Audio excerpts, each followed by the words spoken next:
सभी भाइयों को जय राम जय राम जय श्री राम। सर्दी के इस पावन पर्व पर शीतकालीन सत्र में रेवड़ी गज्जक खाने का अपना अलग ही स्वाद भी है और लाभदायक भी है।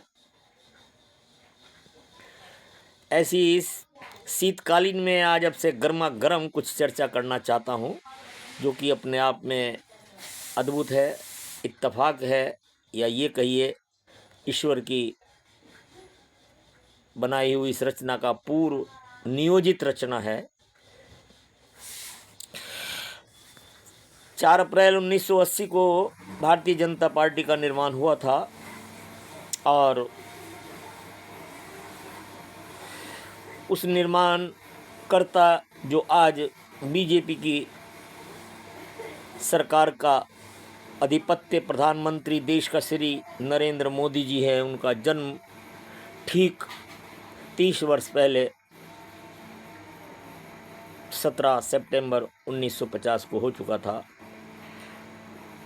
जो कि बीजेपी की उस जन्म कुंडली के पूरक हैं। इसके बिना वो जन्म कुंडली आज देखता हूँ तो आपको भी हैरानी होगी, क्या संयोग है।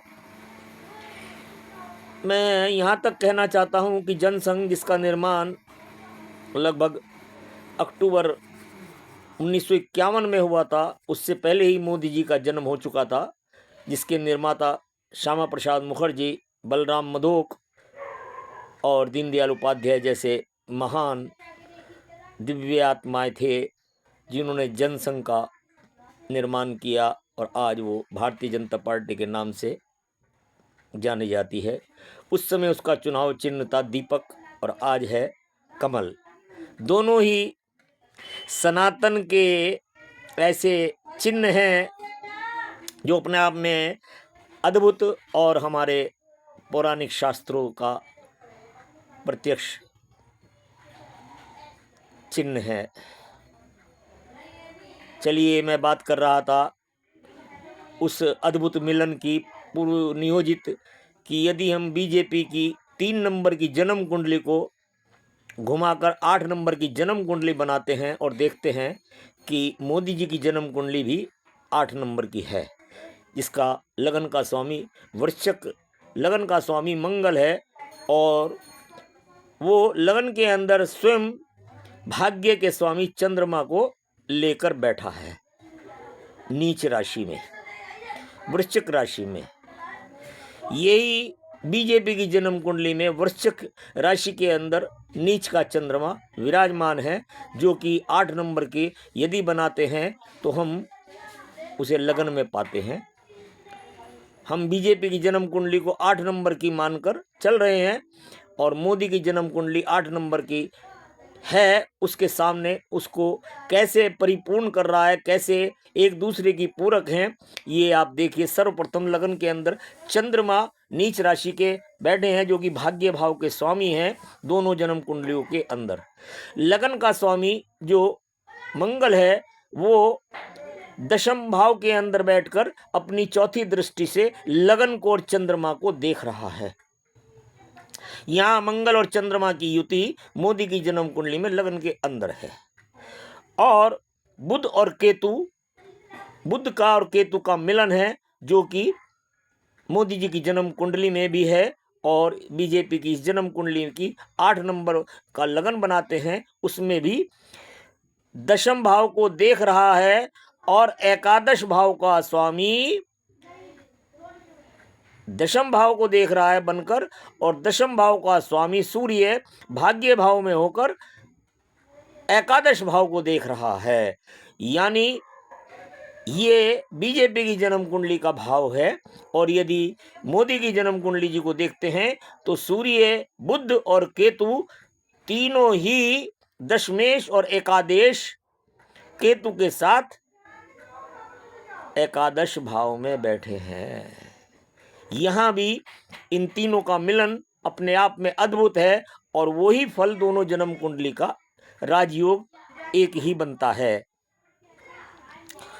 आगे यदि हम चलते हैं तो हम ये देखते हैं कि शनि दशम भाव के अंदर सिंह राशि में है, दोनों जन्म कुंडली के अंदर, और उसके सामने बैठा है गुरु की दृष्टि है जो कि चतुर्थ भाव में है। लेकिन इस जन्म कुंडली में, बीजेपी की जन्म कुंडली में, शनि और गुरु दोनों ही विराजमान हैं दशम भाव के अंदर, जो कि शनि सिंह राशि का है और 28-29 डिग्री का है, और उसी नक्षत्र के अंदर है जिस नक्षत्र में मोदी जी पैदा हुए और भारतीय जनता पार्टी की जन्म कुंडली बनी। दोनों का नक्षत्र और डिग्री और राशि एक ही है। ये रहा आपका बुध और केतु सूर्य का मिलन, शनि और गुरु का मिलन, युति, और मंगल और चंद्रमा की युति, जो कि मोदी की जन्म कुंडली में योग कारक है, जिसके कारण आज वो पिछले 10 वर्षों से प्राइम मिनिस्टर के पद पर, और उससे पहले लगभग 2002 से 2013 तक गुजरात के चीफ मिनिस्टर के रूप में हमारे सामने रहे हैं। और उनकी कार्यशैली, उनका देश के प्रति समर्पण अपने आप में अद्भुत है। ऐसे लगता है कि मोदी जी की जन्म कुंडली का निर्माण बीजेपी की जन्म कुंडली के लिए ही हुआ है। जिस दिन बीजेपी की जन्म कुंडली का निर्माण हुआ है, उससे पहले ही उसके चलाने वाला, उस जन्म कुंडली का पूरक, उस जन्म कुंडली का मास्टरमाइंड, उस जन्म कुंडली का अधिपत्य 30 साल पहले जन्म ले चुका था, जिसका नाम है श्री नरेंद्र मोदी जी।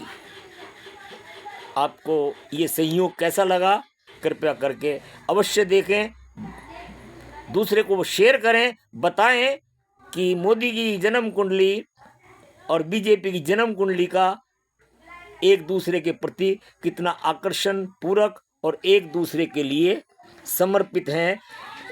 आज हम आने वाले वर्षों में ये पाएंगे कि मोदी जी की जन्म कुंडली की लग्नेश मंगल की महादशा आपके भारत को कहाँ लेकर जाएगी। इसके लिए जय श्री राम।